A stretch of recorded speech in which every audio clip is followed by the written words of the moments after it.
Good morning and welcome to Let Us Reason Together. Today is February 11th, 2026. And today, Paul is going to turn his attention from the institution of marriage to what a spirit-filled household looks like. He now turns to children and to parents. The gospel doesn't merely transform the church, it transforms our homes, our family lives as well. And so now Paul is going to speak directly to children. And this reminds us that children are members of the church community. They're members of the covenant community. They are present when, we can assume that they were present when this letter was read in the church in Ephesus, so they are and were accountable to the Lord. So let's read Ephesians chapter 6, verses 1 through 3. Paul writes, "Children, obey your parents in the Lord, for this is right. Honor your father and mother, which is the first commandment with a promise, so that it may be well with you and that you may live long on the earth." Well, he starts out with a direct command to children. Children, obey your parents. This command is clear. It's comprehensive. Obedience is not partial or selective. It is the willing submission of a child's will to parental authority. And from a biblical perspective, parental authority is delegated authority. Parents do not rule autonomously, but rather they steward God's authority in the home. And notice Paul does not say, children, obey if you agree, or obey if your parents are perfect. There's no perfect parents. The command is very simple and straightforward: obey. Then he talks about the sphere of obedience in the Lord, for this is right, he says. This phrase governs the entire command. Children, obey, not merely because their parents say so, but because Christ says so. God says so. Obedience is an act of worship. And Paul adds, for this is right.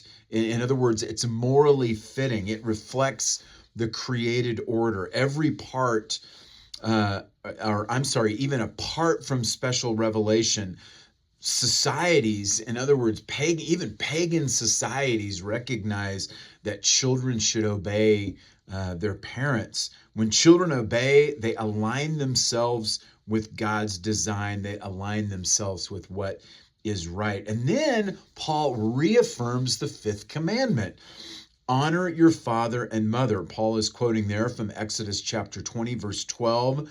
The new covenant does not abolish God's law. It affirms it. It internalizes it. Obedience is the action. Honor is the attitude from which that action comes. And honor, I should add, extends beyond childhood. Adult children,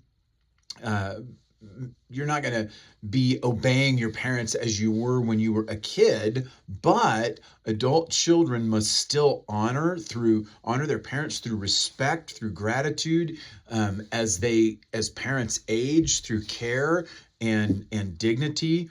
And this is the first commandment, Paul says, with a promise. And there's a promise attached. Look at verse 3. So that it may be well with you and that you may live long on the earth. This promise originally referred to life in the land of Israel, and Paul applies this principle then here more broadly. God ordinarily blesses obedience. This is not a mechanical guarantee of longevity. Rather, it reflects a general truth. Obedience produces stability, protection, and well-being. Years ago, when I was the pastor at our previous church, they had a preschool at the church, and I would do chapel. And I would always, every year, I would go through the 10 Commandments. And whenever I got to this, and of course, these are little kids, so I don't know how much of this they understood, but I used to tell them, guys, if you obey your parents, in general, your life is going to be better. It's going to be stable.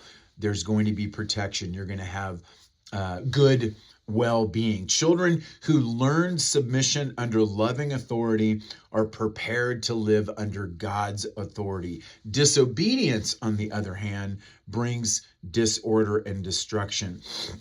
So it's important to remember children cannot obey perfectly. Parents cannot parent perfectly. That is why the gospel is essential in the home. Christ obeyed his father perfectly. He honored his earthly parents. Where we fail, he succeeded. Our hope as families is not flawless performance, but it is in redeeming grace. Spirit-filled homes are not going to be perfect, but they will be marked by repentance, forgiveness, and growing obedience. So children, if you're watching today, and I pray that a few of you are, your obedience matters to God. It's not small. It is worship. And parents watching today, your authority is a sacred stewardship. So lead with firmness and tenderness. In the education field, we call that be a warm demander. And the gospel does not bypass the home. It reshapes it. Well, I want to thank you for joining me this morning, and I pray that you've been blessed. If you have, hit that like button, hit that share button, and on YouTube, if you would hit that subscribe button, we would very much appreciate that. So have a great day, and we'll see you next time.